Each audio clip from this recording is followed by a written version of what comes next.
미스터 비스트의 비디오는 심리학과 마케팅의 종합 선물 세트입니다. 그가 유튜브가 99% 실력이라고 말하는 이유죠. 그래서 오늘은 전 세계 1등 유튜버 미스터 비스트가 아이디어를 만들어내는 방법과 이탈률을 최소화시키는 두 가지의 마법 같은 심리 전략에 대해서 설명을 드리겠습니다. 그리고 미스터 비스트의 영상 구조를 저희의 영상 구조에 적용하는 방법을 마지막에 알려드리겠습니다. 그럼 가보시죠. 더블다운은 블랙잭에서 나온 용어로 베팅을 2배로 늘리고 추가로 한 장의 카드를 더 받는 걸 의미합니다. 유튜브에선 잘 되는 컨텐츠를 지속적으로 재활용한다는 의미에서 사용되죠. 카드게임에서 좋은 패에 돈을 더 많이 걸듯이 잘 되고 있는 컨텐츠에 시간과 에너지라는 자원을 더 많이 거는 거죠. 미스터 비스트의 영상을 모아보면 인기가 많은 시리즈는 지속적으로 재활용되고 있는 걸 보실 수 있습니다. 대표적으로는 1달러 vs 시리즈, 디펜스 시리즈, 7일 생존 시리즈가 있습니다. 시리즈를 보면 썸네일과 제목의 구조가 상당히 비슷합니다. 1달러 vs 시리즈 같은 경우 1달러 vs X의 형태로 되어 있습니다. 지키기 시리즈 같은 경우 X를 지키고 가지세요 라는 형태의 제목이 쓰였죠.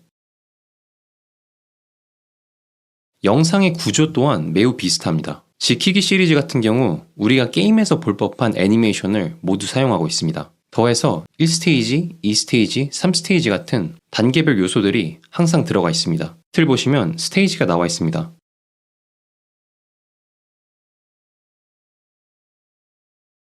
스테이지를 설명한 후엔 애니메이션을 통해서 어떤 공격들이 날라올지를 보여줍니다. 디펜스 게임 애니메이션 같은 영상으로 공격을 보여주죠. 그의 모든 지키기류 시리즈는 이런 형태의 포맷을 사용하고 있습니다. 생존 시리즈의 경우도 비슷합니다. 생존 시리즈에는 맨 위에 생존한 날짜가 보여지죠. 그리고 모든 생존 시리즈는 생존자들의 감정선이 메인 포인트가 됩니다. 숲에서 살아남기 영상입니다. 처음 모든 주인공들은 자신만만한 상태에서 스테이지에 입장하게 됩니다. 하지만 시간이 지날수록 정신적으로, 육체적으로 약해지죠. 생존자가 가장 약해지는 타이밍엔 의도적으로 가족과 만날 시간을 줍니다. 하이라이트 전에 감정선을 터뜨리기 위한 장치로 사용되죠. 이후 얼마 안 있어 주인공들은 도전을 멈추게 되고 가족과 다시 상봉하면서 마무리가 됩니다.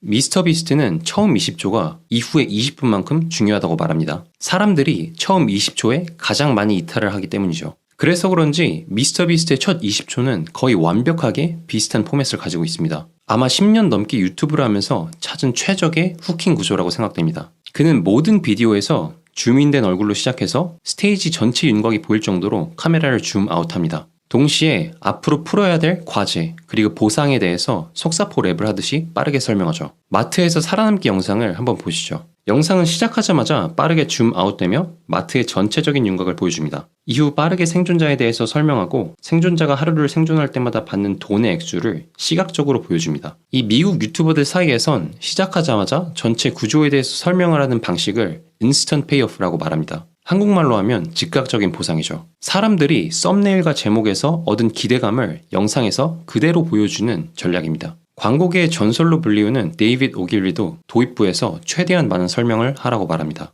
The more you tell, the more you sell. 많이 알려줄수록 많이 판다.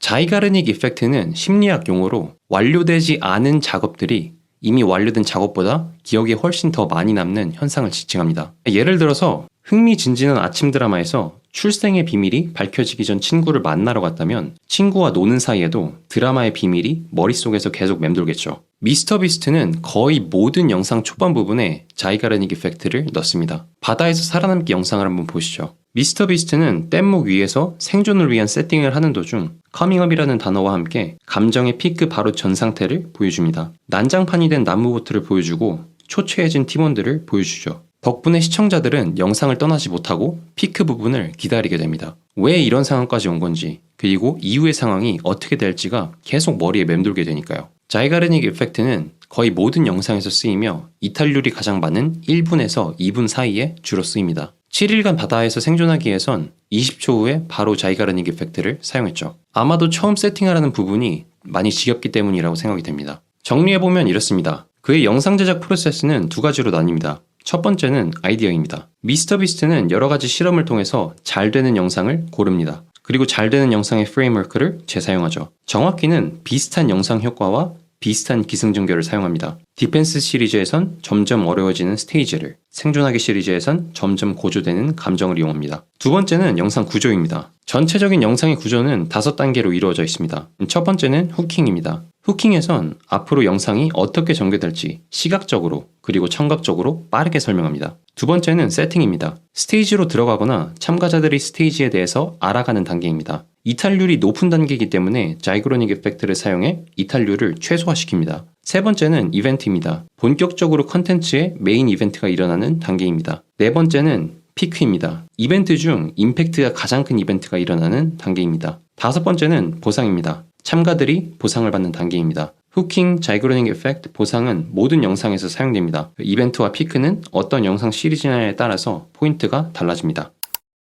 제가 첫 번째로 배운 점은 더블 다운입니다. 여러 가지 영상을 실험해보고 잘 되는 영상이 나왔다면 그 영상을 끝없이 재활용해야 됩니다. 제가 사업가 댄코 편에서도 말을 했지만 소셜미디어를 통해서 사업을 하는 모든 사람들은 재활용의 대가입니다. 내 타겟 시청자들로부터 받은 증명은 그 어떤 데이터보다도 중요한 데이터입니다. 때문에 똑같은 포맷으로 끝없이 재활용을 해야 되죠. 두 번째는 페이오프입니다. 첫 20초는 이탈률이 가장 높은 구간입니다. 그리고 첫 20초에 많은 사람들이 빠져나가면 그 이후에 내가 만든 영상들은 의미가 없어지죠. 때문에 저희는 첫 20초에 사활을 걸어야 됩니다. 시각적으로 그리고 청각적으로 빠르게 어떻게 영상이 전개될지에 대해서 시청자들에게 보상을 해줘야 되죠. 저 같은 경우에는 청각적인 요소는 신경을 많이 썼다고 생각을 했지만 시각적인 요소는 신경을 많이 쓰지 못한 것 같아요. 그래서 앞으로는 첫 20초에 훨씬 더 많은 시간을 투자할 예정입니다. 세 번째는 자이그로닉 이펙트입니다. 대부분 영상의 피크는 영상 중후반에 존재합니다. 하지만 대부분의 시청자는 영상 초반에 이탈해버리죠. 내가 어쩔 수 없이 초반에 세팅을 해야 되고 재밌는 부분이 중후반에 있다면 이 하이라이트 부분을 초반에 끌어쓰는 건 아주 강력한 전략이 될 수 있다고 생각합니다. 초반에 시청자들이 이탈해버리면 내 하이라이트는 어차피 의미가 없어지니까요. 네, 오늘의 영상은 여기까지입니다. 다음에도 1인 기업가들을 위한 컨텐츠 마케팅 방법 그리고 사업 전략에 대해서 얘기해 보겠습니다. 오늘도 시청해 주셔서 감사합니다. 유바!